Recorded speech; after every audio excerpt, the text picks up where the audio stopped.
Chapter 18. Narrative continued by the Doctor. End of the first day's fighting.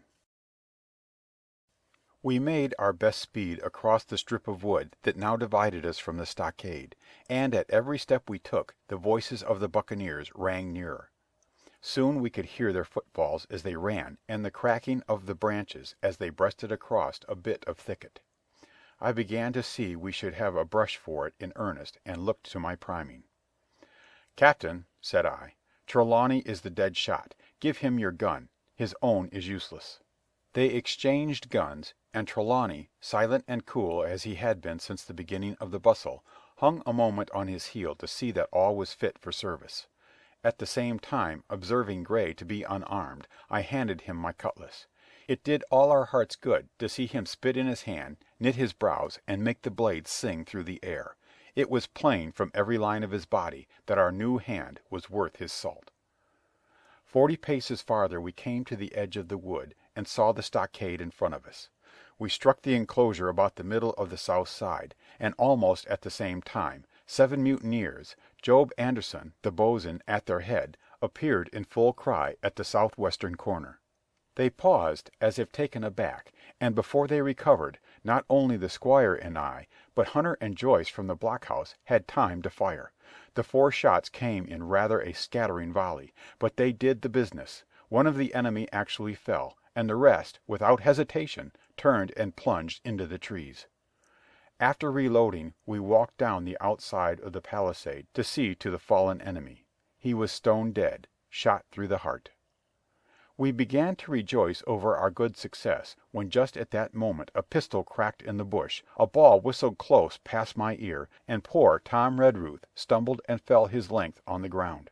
Both the squire and I returned the shot, but as we had nothing to aim at, it is probable we only wasted powder.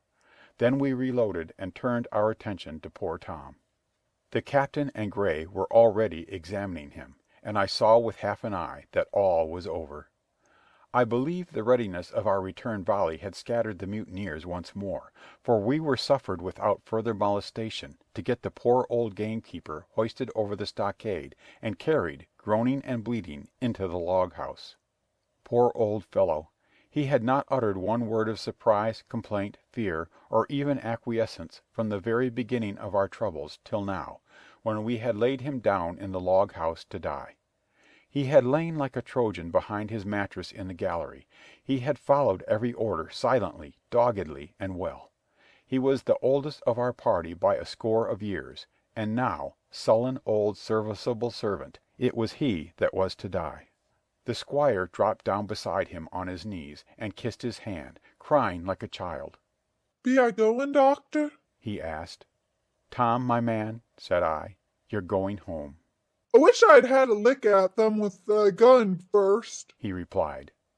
"Tom," said the squire, "say you forgive me, won't you?" "Would that be respectful like, from me to you, squire?" was the answer. "However, so be it, amen." After a little while of silence, he said he thought somebody might read a prayer.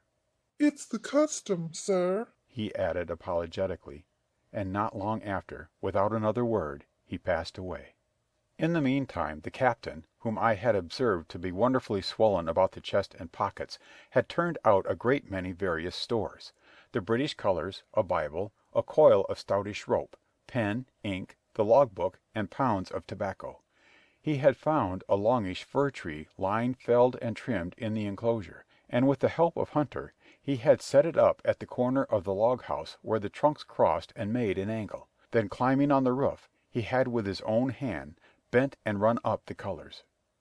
This seemed mightily to relieve him. He re-entered the log house and set about counting up the stores as if nothing else existed. But he had an eye on Tom's passage for all that, and as soon as all was over, came forward with another flag, and reverently spread it on the body. "Don't you take on, sir," he said, shaking the squire's hand. "All's well with him. No fear for a hand that's been shot down in his duty to captain and owner. It mayn't be good divinity, but it's a fact." Then he pulled me aside. "Dr. Livesey," he said, "in how many weeks do you and Squire expect the consort?" I told him it was a question not of weeks, but of months, that if we were not back by the end of August, Blandley was to send to find us, but neither sooner nor later. You can calculate for yourself, I said. Why, yes, returned the captain, scratching his head.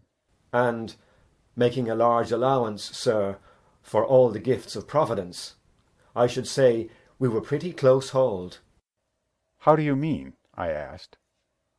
It's a pity, sir, we lost that second load.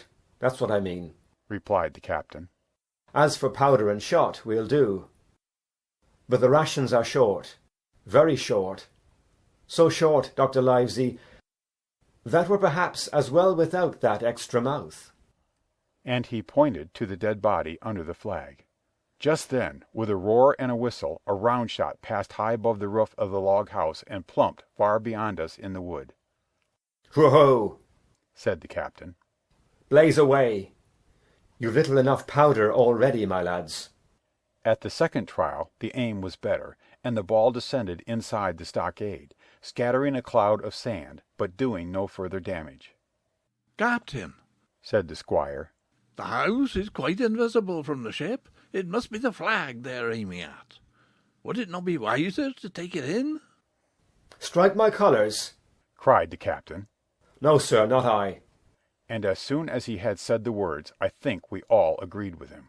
For it was not only a piece of stout, seamanly good feeling, it was good policy besides, and showed our enemies that we despised their cannonade.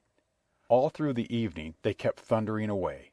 Ball after ball flew over or fell short or kicked up the sand in the enclosure, but they had to fire so high that the shot fell dead and buried itself in the soft sand.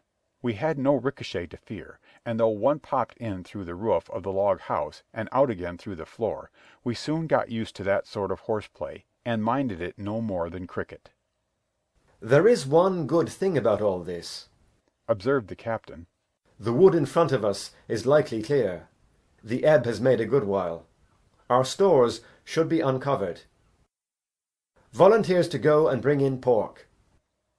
Gray and Hunter were the first to come forward. Well armed, they stole out of the stockade, but it proved a useless mission. The mutineers were bolder than we fancied, or they put more trust in Israel's gunnery, for 4 or 5 of them were busy carrying off our stores and wading out with them to one of the gigs that lay close by, pulling an oar or so to hold her steady against the current.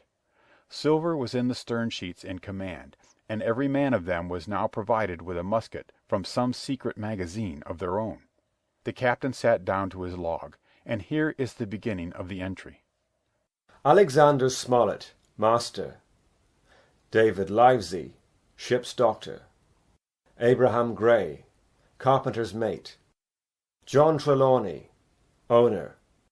John Hunter and Richard Joyce, owner's servants, landsmen, being all that is left faithful of the ship's company, with stores for 10 days at short rations. Came ashore this day and flew British colours on the log house in Treasure Island. Thomas Redruth, owner's servant, landsman, shot by the mutineers. James Hawkins, cabin boy. And at the same time I was wondering over poor Jim Hawkins's fate. A hail on the land side. Somebody hailing us, said Hunter, who was on guard. Doctor, Squire, Captain. Hello, Hunter, is that you? Came the cries, and I ran to the door in time to see Jim Hawkins, safe and sound, come climbing over the stockade. End of chapter 18.